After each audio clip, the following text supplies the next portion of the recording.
morning, welcome back to the farm. Today we're going to do some no-till planting. I got the 6710 Agco White beside me here, and we got the I say Great Plains, but it's a Landpride 1006 NT no-till drill. So we got to load up with some seed. Let's check it out. So in previous years we've usually seeded a mix called Silo Buster, which is peas, barley, and triticale, and that acts as like a nursery crop or a companion crop. We seed our alfalfa with it. So this year we're doing things a little bit differently. We've eliminated the Silo Buster mix and we've switched to just a forage oats. So the idea is we'll grow the oats and then chop them and put them in the silo. So we're going to try that this year. Just because we've found the peas are a little bit finicky. I say the peas, but the Silo Buster mix was a little bit finicky on trying to get it chopped at just the right time. The window for chopping it is very small, it seems like.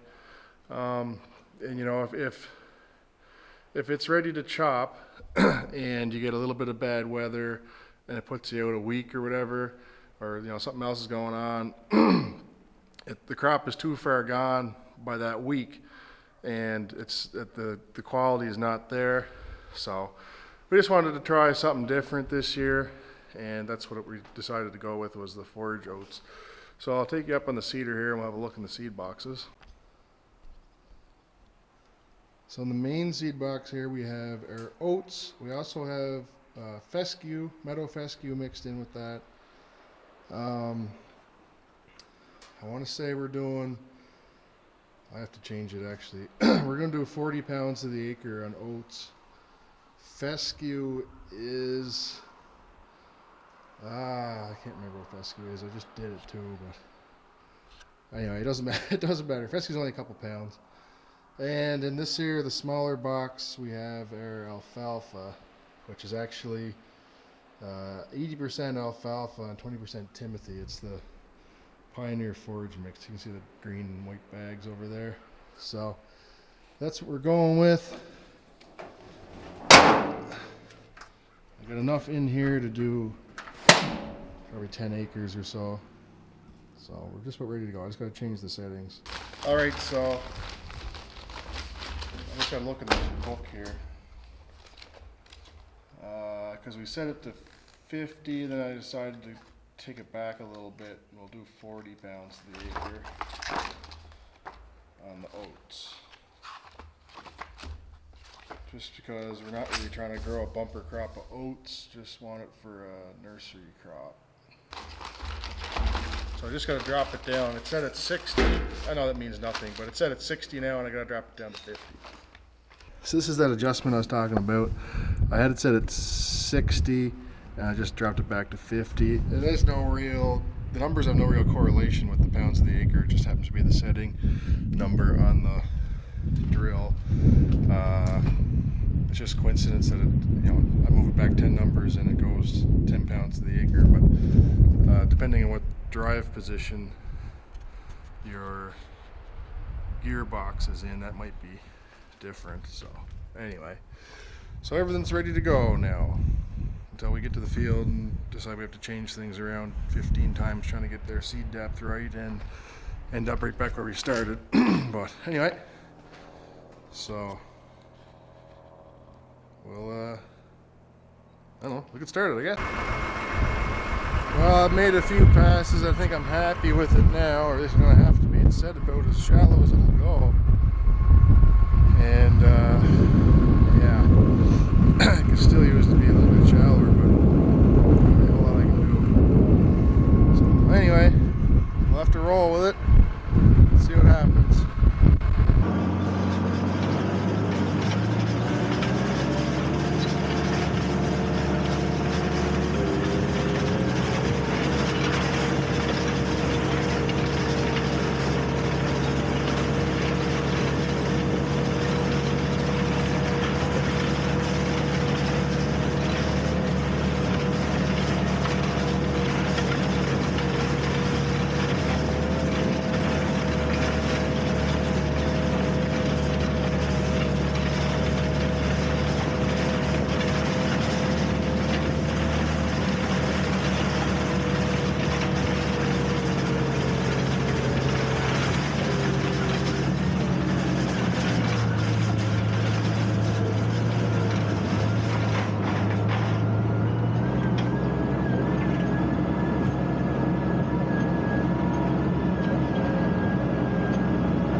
here and do a little bit of a follow-up, or like end of the video, I guess. I kind of left off in the middle the other day, but we actually decided to run the Brillion across this ground after we ran the drill in it. We didn't actually seed anything with the Brillion, although I wanted to seed the alfalfa with it, but we ended up just doing it with the drill, everything with the drill. I don't know, I think the Brillion does a better job on the alfalfa, but they were concerned that the drill wouldn't kind of turn up the soil enough, because this ground we planted last fall and nothing grew in it, so it kind of sat dormant or whatever, and it wasn't turned up or anything like that in the spring here. So anyway, the no-till drill, it's got pretty aggressive coulters on it. It does turn it up pretty good. It's not so bad with sod. It doesn't tear anything up too bad, but with loose ground like this, it's basically like running a disc across it. So anyway, we could have easily planted it with the Brillion, but we didn't want to do that. But we did want to roll it, and I mean, we don't got Cultipack or anything like that, so we just kind of ran what we got. The Brillion does a really good job.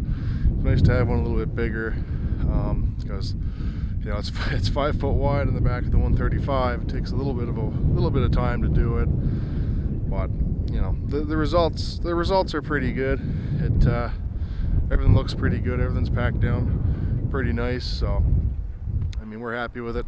All it's got to do now is grow, and hopefully it does that. So this is the L-shaped piece that I was talking about in that video. So it kind of shaped like an L. I don't know if you can see in the video or not. Maybe over way on that hill there you can see the ground or whatever. And then on this side of the little road here, we got another piece that we did.